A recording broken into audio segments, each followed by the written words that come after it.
कुछ साल पहले की बात है जब हमारा घर शिफ्टिंग हो रहा था और हम सब एक नए घर की तलाश में थे। फिर कई दिनों तक ढूंढने के बाद हमें एक घर मिल भी जाता है। हम सब बड़े ही खुश थे कि नए घर में जाना है। तब मेरी मॉम फर्स्ट टाइम उस घर पर जाते हैं घर देखने के लिए।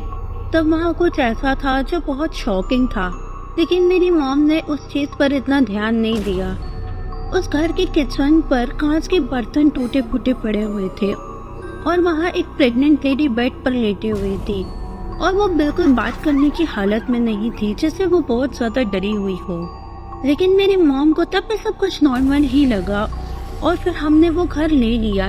शिफ्टिंग से पहले मेरी मॉम एक बार फिर से उस घर पर जाते हैं। इस बार वहाँ प्रेग्नेंट लेडी के साथ उसकी मॉम भी थी और उस लेडी की मॉम ने मेरे मॉम से सिर्फ एक ही बात कही कि ये घर नहीं खुद बंगला है। वो बात पर भी मेरी मॉम ने एकदम नॉर्मल रिएक्ट किया।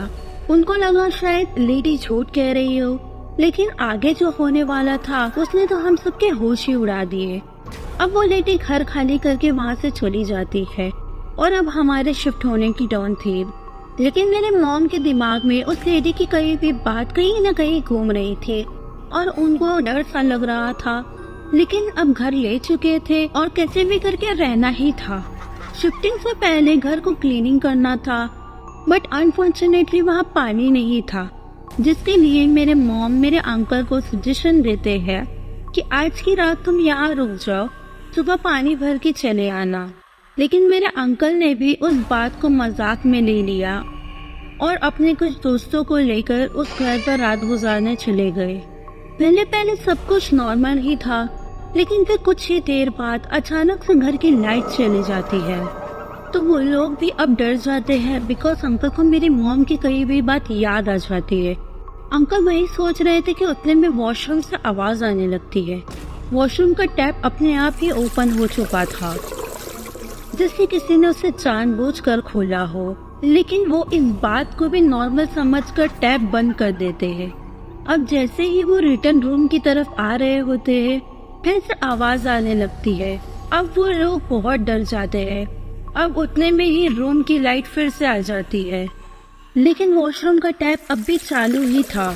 ये सब देखकर वो लोग समझ जाते हैं कि ये कोई नॉर्मल बात नहीं है और वो लोग तुरंत ही घर को लॉक करके नीचे उतर जाते हैं, वो भी रात के 3 बजे।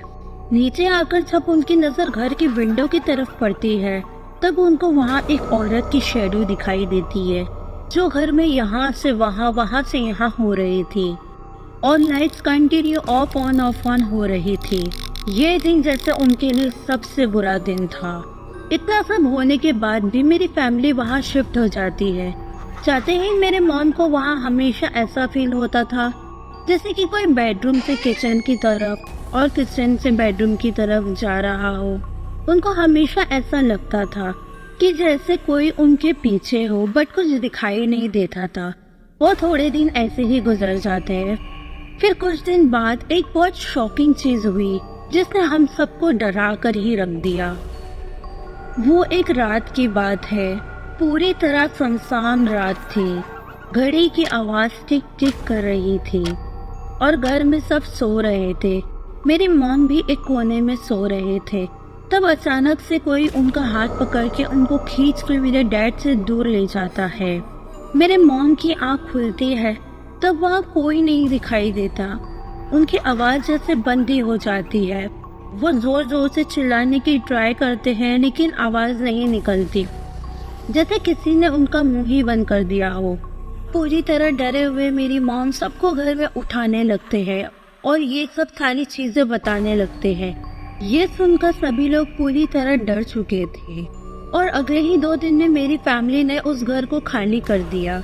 फिर कुछ दिनों बाद हमें पता चलता है कि उस घर में एक बंजारन की आत्मा है जो बिल्डिंग के कंस्ट्रक्शन के टाइम वहाँ मर चुकी थी और अब उसी घर में रहती है।